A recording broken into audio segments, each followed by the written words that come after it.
This is about debiasing, which is really enjoyable, fun, and often leads to unexpected insights. So I hope you'll manage to do some of this yourself and enjoy it and share it with others.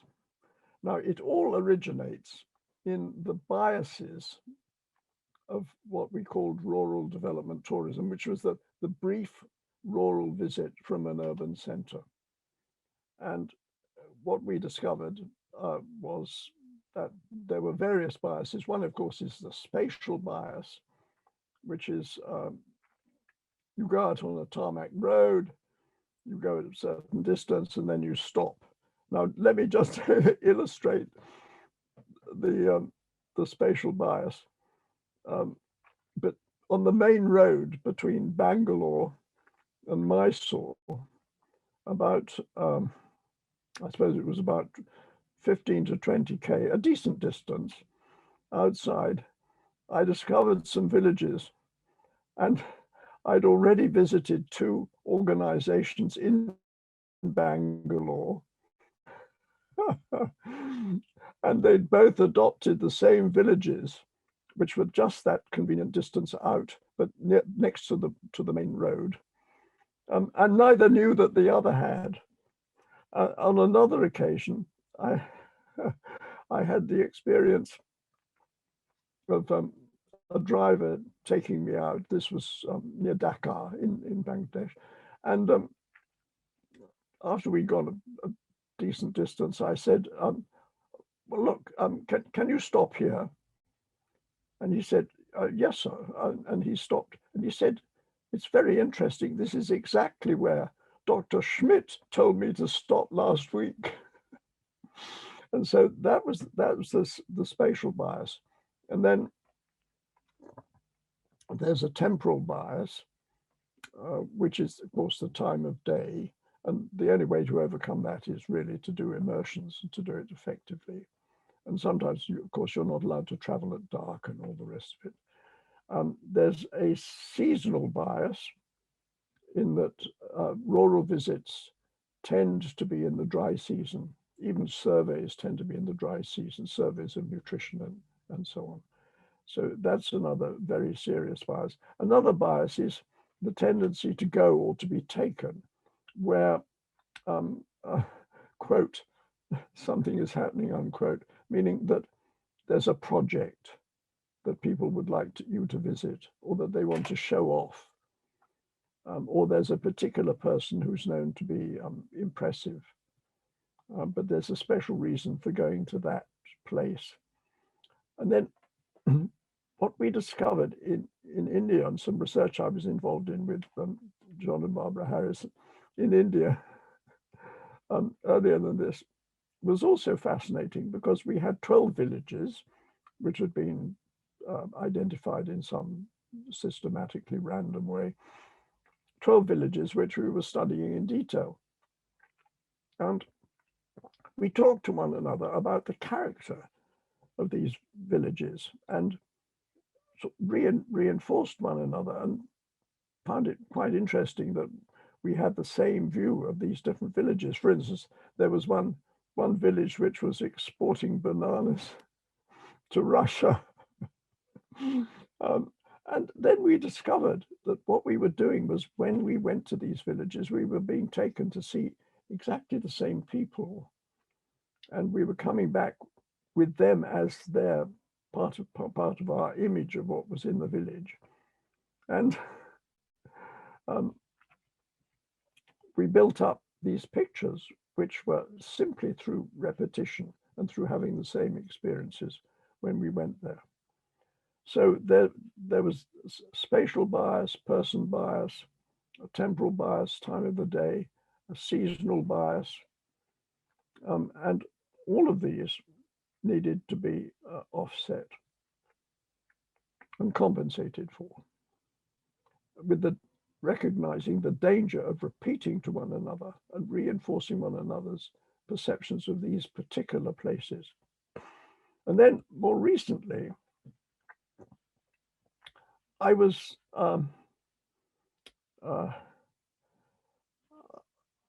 I had a sort of insight, I suppose, an analogy, and I came to the conclusion that if you took any large urban center and you looked around it, there was a sort of archipelago of islands. That's to say, these were communities which were visited again and again. And in between, there was a great ocean. And so the question became, well, should we not be exploring that ocean? And that's where the systematic debiasing came in. And this is the fun bit, and the bit that I hope you will enjoy as I have done, and be illuminated by. And I'll tell you what you do pretty well. What you can do. You can invent your own way of debiasing, of course, and please do, and share it with others. Well,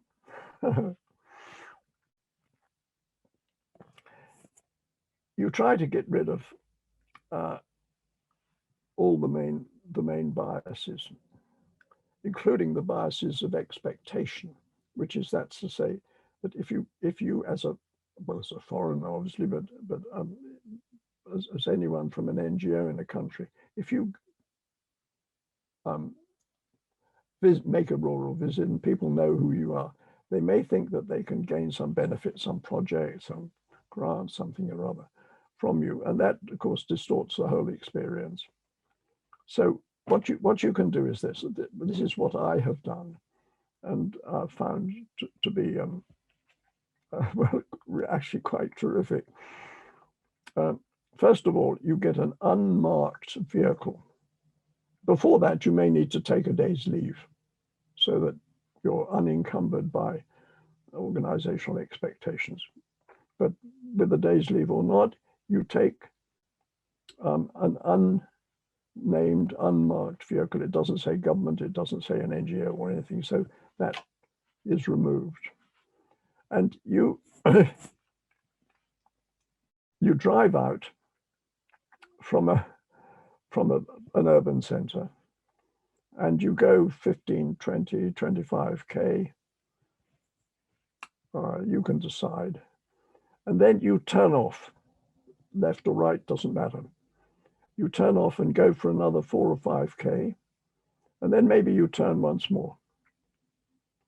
And then after a bit, you just stop. And you get out and you start wandering around. I mean, you stop with us and people, preferably in the village and so on. And you wander around and you meet people and you chat and you explain that you're interested in whatever it is, in my case, sanitation, but you will have your own interests. And the amazing thing is people are very, very friendly, usually, and very forthcoming. And they don't have expectations of you. Or at least if they do, it's not evident. Now, I've done this actually with a colleague, Vinod Mishra, in India from Lucknow. And we went out and we did more or less this. We were exploring this. This is pretty much when we discovered debiasing. And we stopped in a village and we walked around the village and we found out what was going on in the village. And we discovered, alarmingly, because there was a huge national program of sanitation, which was meant to be in all rural areas, we discovered that even the head of the village had never heard of this program. And they'd been untouched, although they were so close to Lucknow, they'd been untouched by it and had no knowledge of it. And they had hardly any toilets. And the one or two that they did have had been built privately and not by the government. And we went back to this village. We kept its name secret. We didn't want anybody else, as it were, polluting it by visiting it. And we went back about three times at intervals of a year or a bit more to see what had changed. And it was a very good way of monitoring what was going on in the program. It was also really quite shattering because of how much they had been left out. And this happened on the second and the third visits. They'd been left out of the national program, which included a subsidy, well, a grant, an incentive, they call it, of 12,000 rupees. And we fed that back. At least I tried to feed it back to government, but the government, people in government, they didn't want to know, or they didn't want it to be known that they knew. So there was a problem there. And we did manage to get them to come out into the field.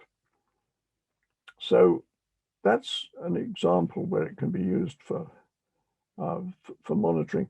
On other occasions, I've used the same method in Rajasthan and come across all sorts of interesting things. Like, for instance, it was the whole state had been declared open defecation free. And the first place I stopped at after I'd done these debiasing, turning left and turning right and so on. After I'd done that, there were some houses by the road, so I stopped. And it turned out that they were for Dalits. They had been built by the government. There were 40 of them. And there wasn't a single toilet, not one single toilet in this state which had been declared open defecation free. And these had been built by the government. So that's an example of the sort of thing which you discover, which is quite shattering in many ways. And again, in Rajasthan, I found a number of toilets which had been built using one assumes the 12,000 rupees, a number that had been built which were on mounds, I suppose because of flooding. And there was painted on the inside wall of the toilets. They had no doors and no roofs, by the way. And they didn't have a pit either, believe it or not. Open defecation free. It said, this is to certify that 12,000 rupees has been spent on this toilet. I think it was a message to government that if you've got flooding, you need more than 12,000. But that's the sort of thing that you discover and that you can go on discovering. So I warmly recommend this. I warmly recommend that you encourage other people to use this approach. If you can get people from government to go, that's very, very good. I've not been very successful. I've managed to go with research colleagues, social scientists, and they understand what's going on and they take part really very well and can find things out for themselves. And the pleasure of it all, and also the insights, can be enhanced by tea shops. Tea shops are brilliant. If you go into a tea shop, you're sitting there, you're drinking tea, and other people, unfortunately, there's a male bias. They're all men, but at least in my experience, but you can't win them all. You can make efforts to meet women afterwards or separately. But anyway, the men are there, they're drinking tea, and you're drinking tea, and you chat. And I discovered it's possible to carry out a survey by just chatting. I mean, a very rough survey, but the one I'm thinking of was, how many toilets have you got in your village? And there were people men in that tea shop from 5 villages. And so I said, and how many households in your village? And how many have got toilets? And they all came up with numbers. So in a few minutes, I had done a sort of very, very rough survey of 5 villages in the area. And that gave some quite startling insights into what was going on, the lack of toilets, the numbers of households without toilets, not precise figures, of course, but rough ones, and reasonably reliable, because they had no reason at all to give me distorted figures that I could think of anyway. So that's debiasing. If you can think of a better name for it, please let me know. But debiasing expresses what's going on. And it also encourages anyone who's doing it to reflect and to think, am I debiasing? Have I got biases? Am I reinforcing particular perceptions by repetition? And that sort of critical reflexivity about how one is learning and what one knows is an important part of this. So let me conclude by wishing you a lot of fun. And if you do this, you may, if you're like me, rather nervous sort of person, if you're like me, you'll go out and you'll think, am I making a fool of myself? I mean, I don't know where I'm going. I don't know who I'm going to see. I don't know what I'm going to find. It's all uncertain. Well, turn that on its head. That's part of the fun of it. That's part of the excitement. That's part of the exploration.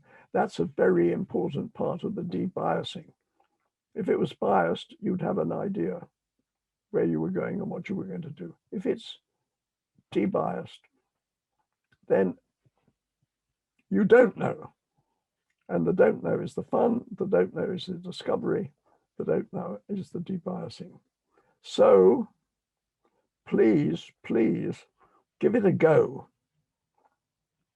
and then share what you find with other people. And one of the things that you will find, and this is my last word really, is that if you do this, when you come back, you have got an authority which nobody else has, because you have the authority of what you have discovered in the ocean between the archipelago. And so you can speak with confidence and you can say, last week I did this, and this is what I found. And this would appear to be the reality. So go for it, enjoy, and share it with other people.